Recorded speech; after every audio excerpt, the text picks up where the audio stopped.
A mãe falou que é para você respirar mais. Toda vez que você tiver vontade de falar e né, você respirar. Viu? Eu te falei?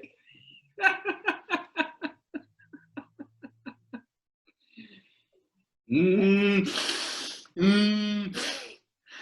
Em vez de soltar, eu puxo. Essa parte da introdução começa com... Enfim, começa com o começo, né? Semana que vem teremos convidado especial, a grande, a maravilhosa, eu amo de paixão, conheço desde que eu era pequenininha. Quem?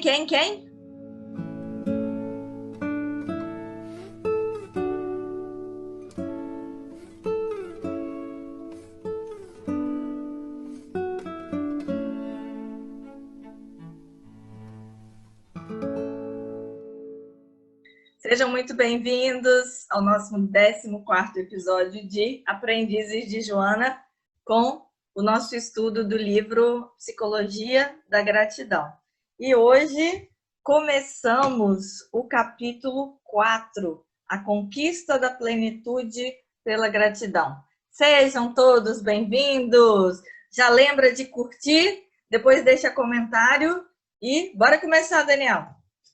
E aí, Ju, tudo certo? Espero que todos estejam bem. É um prazer estar de volta aqui, trazendo, né, esse 4º capítulo já, o início do 4º capítulo. Nós vamos fazer hoje a nossa introdução ao capítulo, né? Que já traz assim alguns temas que nos remetem a esse compromisso que Joana de Ângeles deixou no finalzinho do 3º, né? Que é a gente começar a olhar para essa vida longa, né? Para essa vida que ela é mais contextualizada numa existência, né? Prolongada, não que termine agora, desencarnei e acabou. Não, ela nos convida a pensar nessa transcendência, nessa continuidade, né? Nos valores que a gente começa a colocar na nossa bagagem, ou já estamos colocando em nossa bagagem, rumo a essa conquista da plenitude. Perfeito, Dani. É justamente isso que Joana diz, que é como se não tem como a gente, então, estudar a psicologia da gratidão sem falar dessa vida longa, sem falar dessa transcendência do ser humano, sem a gente compreender que a vida ela não cessa com a morte do corpo físico. E para isso, ela vai fazer com a gente, nessa introdução, um passeio por várias teorias, por vários teóricos, psicólogos, estudiosos da área da psique humana, né? Dizendo um pouquinho como essa construção ela foi se dada até a gente conseguir chegar nas teorias que compreendem o ser de forma mais integral. Então, como é que começa aí, Dani? Ju, nessa abertura, né, ela reafirma, né, essas grandes teorias, né, que foram ao longo aí do século XIX se desencadeando, né, e de alguma forma a psicologia clássica, né, ela tem várias escolas de experimentação. Olha que termo legal, né? Foi muito experimentado, foi muito embasado, foi muitas pessoas que gastaram, que investiram um tempo tentando descobrir os segredos da nossa...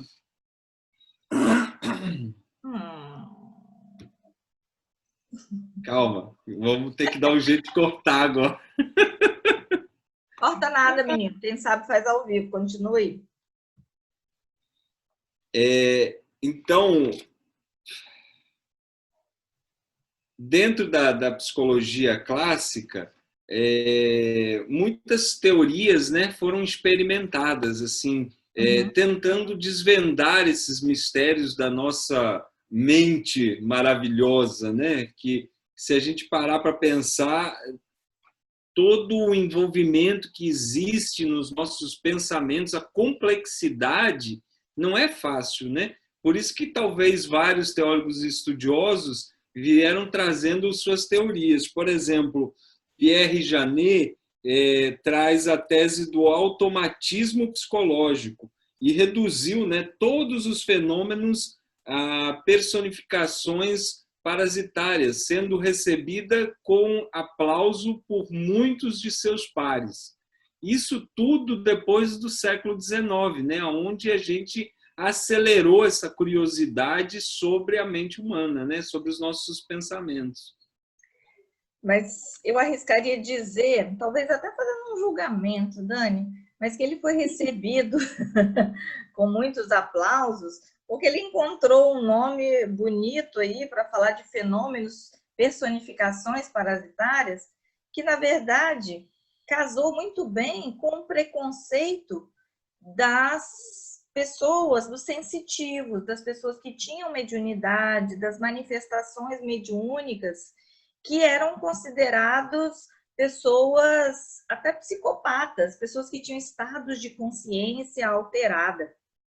E como todos esses eram mal vistos, na hora que ele foi estudar e que ele, né, deu esse nome, colocou isso de forma assim bonito e científico, foi super bem aceito, porque falar de médium, falar de espírito, falar de comunicabilidade com os espíritos, né? Era difícil, né? E até como referência, né? Posso também errar e dar uma opinião pessoal aqui, mas a gente vê que Joana de Ângeles usa muito as teorias de Jung. E Jung era muito próximo a Freud, né? Eram amigos, chegaram a ser amigos, inclusive. E em algum momento eles romperam a sua amizade, né? Muito por ego, por orgulho, por sombras, por algumas coisas aí que a gente ainda não sei se a gente vai descobrir, mas enfim.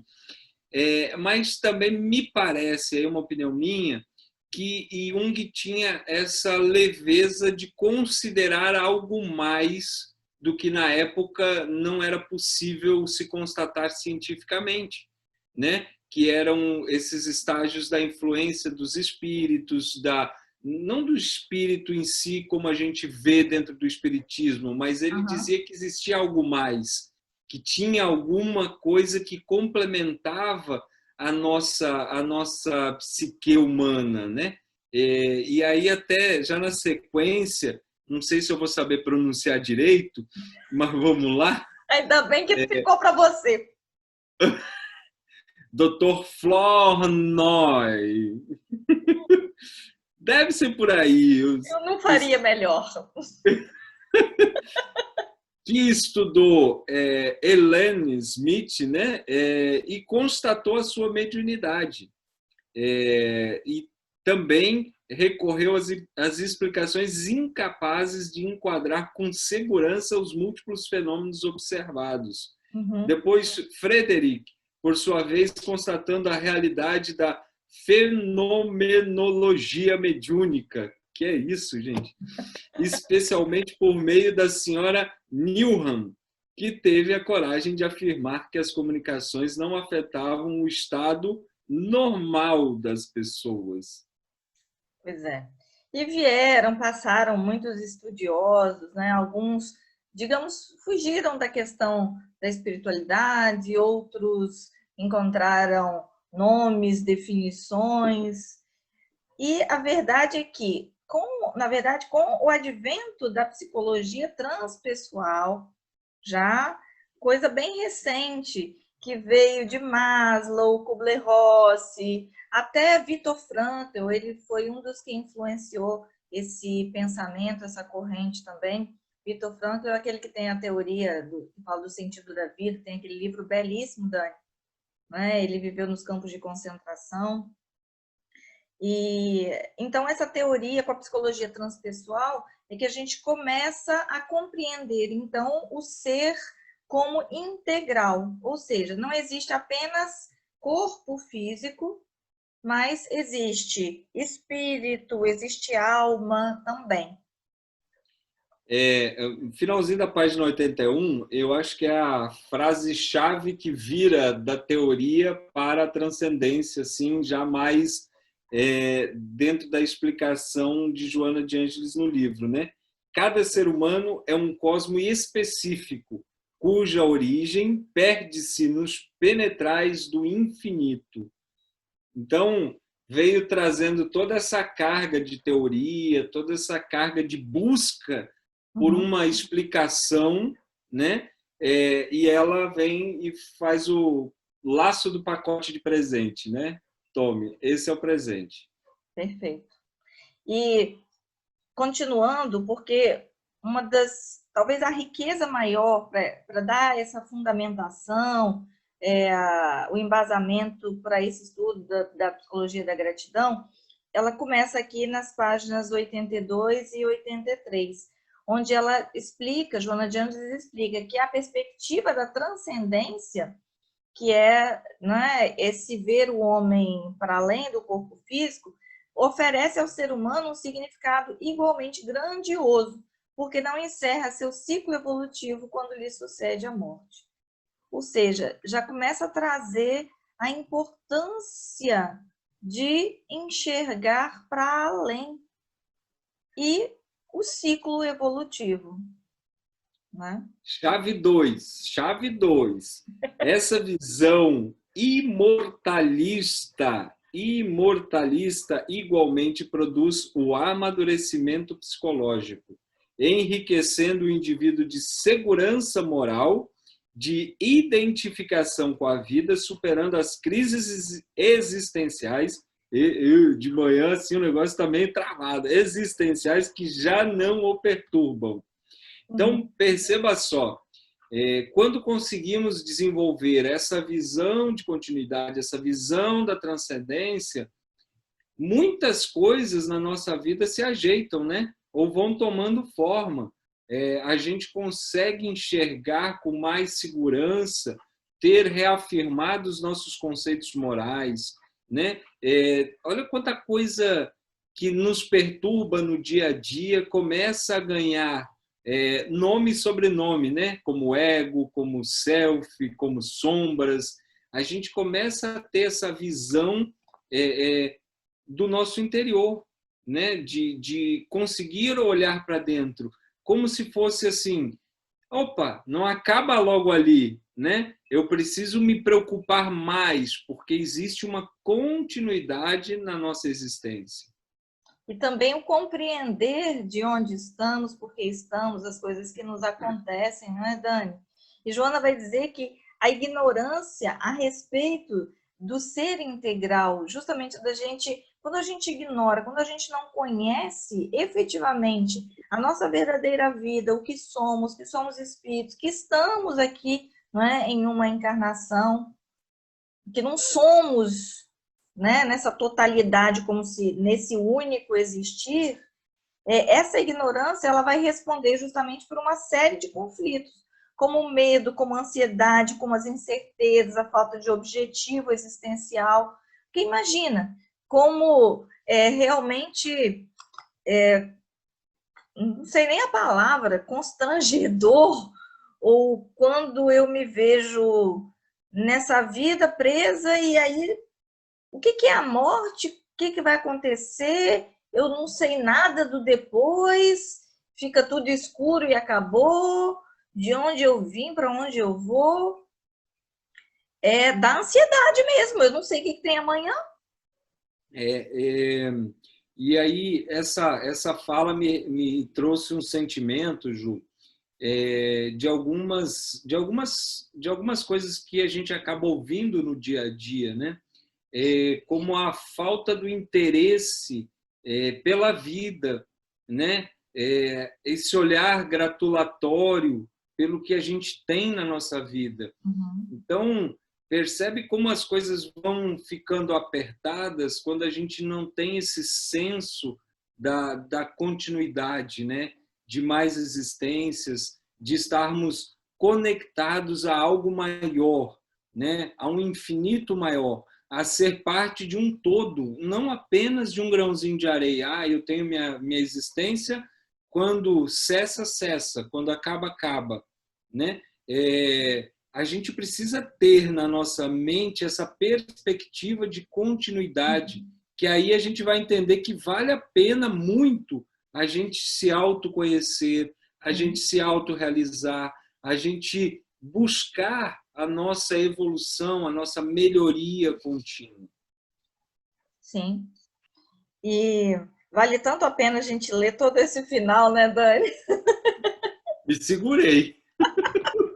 Então, sua explicação foi perfeita, mas ai, dá vontade de ler. Porque olha só, não vou resistir não, Dani. O que você falou, que a transcendência, ela faculta esse sentido da gratidão em todas as circunstâncias e proporciona esse comportamento saudável. O quanto é importante, e às vezes eu fico pensando, nossa, como é que a gente ficou? Vou botar a gente porque eu sou íntima sua. A gente, a gente parece que ficou meio bobo depois que começou a praticar essa coisa da gratidão, né? A se exercitar mesmo, que é o que vai falar na nossa sequência desse capítulo, do exercício da gratidão, fazer os exercícios de gratidão, praticar isso no nosso dia a dia e parece que a vida ganha uma outra, essa amplitude que você falou, né? A gente se sente, usando uma palavra que a gente usou muito semana passada, pleno. Tô pleno. Ai, que ousadia!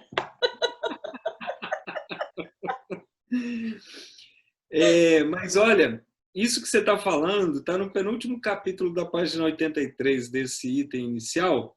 Agradecer emocionalmente, ser-se transcendente é autopsicoterapia. Olha o que a gente vem praticando, talvez, aí um pouquinho, né?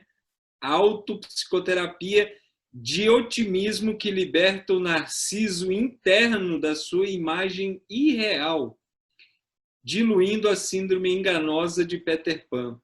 Talvez a gente esteja se olhando mais no espelho. Talvez a gente tenha, além de olhar nos espelhos, também comece a se aceitar, que é uma coisa muito difícil.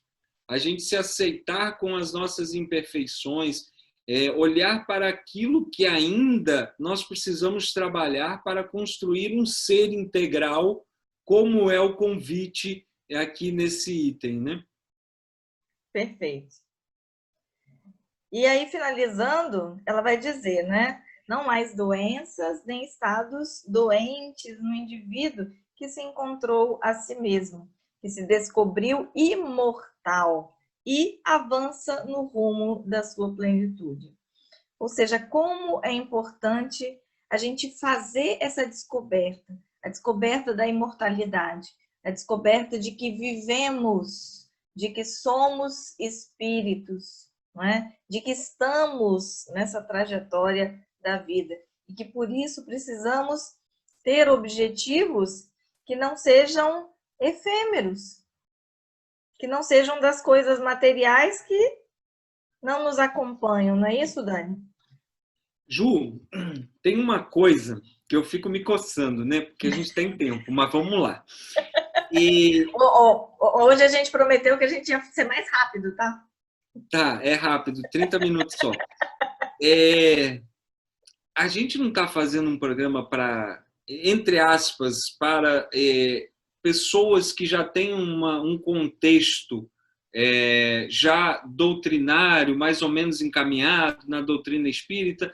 Às vezes a gente tem essa... Por isso que é importante a gente ressaltar sobre essa visão mais profunda da vida, mais contínua da vida, porque nem sempre quem nos assiste, espero, né, que a gente consiga ir aos poucos alcançando um público que seja curioso e que queira descobrir essa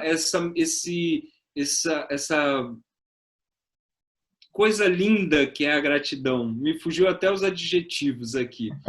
E aí, muitas vezes, as pessoas que nos assistem não estão familiarizadas, muitas vezes, com o contexto da religião espírita, porque no espiritismo nós temos esse viés de reencarnações, de uma única existência e várias reencarnações, né? E algumas outras religiões não têm esse mesmo viés. Então, um ponto que eu acho que a gente reforça esse item nesse sentido. E o outro que eu gostaria de trazer é quanto nós espíritas muitas vezes vivemos no automático e a gente não lembra, né? Que temos essas existências contínuas para uma única vida, para uma vida plena de espírito, de perispírito, e a divisão com a matéria, como o Joana trouxe em algumas outras obras, que nós somos trino, espírito, perispírito e matéria. Então, são considerações que eu acho que a gente precisa ter muito claro e relembrar, volta e meia, no nosso dia a dia, esse tipo de contextualização. Perfeito. E sejam bem-vindos a todos, né? Acho que para entender, foi perfeito você fazer esse comentário, para praticar a gratidão, para se entregar, não é? A psicologia da gratidão, os convites de Joana de Ângeles, não precisa ser espírita. Qualquer que seja a sua crença ou nenhuma crença, você começar a experimentar isso, você já vai perceber o quanto a prática já nos transforma e energiza, porque é um sentido diferente de enxergar. Enfim, eu não preciso, mesmo que eu não acredito que existe Deus, mas agradecer o sol, agradeça pelo menos o sol, agradeça a chuvinha, agradeça tudo, enfim, agradeça. Fazer o bem sem olhar a quem, né? Perfeito. Ó, já que você pediu uma parte aí, Dani, uh, a gente pulou lá no início, mas é tão importante, já que a gente está falando da psicologia, que Joana de Ângeles traz o perigo, dentre as diferentes correntes da psicologia, o perigo das generalizações, né? Da gente, às vezes, entender as coisas por um só aspecto. Então, por isso, a gente não está aqui querendo defender que, olha, venha ser espírita, você, dentro da sua crença, você pode praticar a gratidão, deve, vai fazer bem para todas as pessoas. Então, o risco, o perigo de nos tornarmos fanáticos, de termos preconceitos e de não, né, ficar aí generalizando as coisas. E ela diz que o grande êxito de qualquer recurso curativo está sempre vinculado ao esforço pessoal do enfermo, ao seu interesse pela recuperação da saúde e do bem-estar. Então, o tipo de psicoterapia, a linha que você vai escolher para uma psicoterapia, ela é muito importante? Sim, mas eu preciso me olhar, eu preciso querer, a força eu preciso encontrar dentro de mim, a vontade para me curar. O movimento é de dentro para fora. Não adianta a gente só chegar lá, bater na porta do consultório e dizer que está doente, né? Mas a primeira pergunta que será feita, mas o que você sente? E aí é daí para frente que as coisas são encaixadas, enquadradas no melhor tratamento, né? Então encaremos o nosso dia a dia, a nossa existência, como pequenos tratamentos que nós podemos realizar em nossa mente, a nossa higienização mental, a nossa higienização das amizades, das relações, da convivência social e familiar, e etc, etc, etc, e tais que nós temos no nosso dia a dia. Perfeito, Dani. Então, fica o convite para a gente se encontrar hoje à noite, às 19 horas, no nosso encontro ao vivo, onde a gente gosta de praticar ainda mais, de se exercitar, de conversar sobre tudo isso em relação à gratidão, com os nossos fiéis escudeiros, cada semana chegando gente nova, sejam todos bem-vindos, a gente agradece muito, muito, muito a participação de vocês. E fica o lembrete, gente, olha, vamos exercitar a gratidão, vamos escrever diariamente sobre isso, vamos, enfim, a gente vai falar de exercícios no próximo episódio.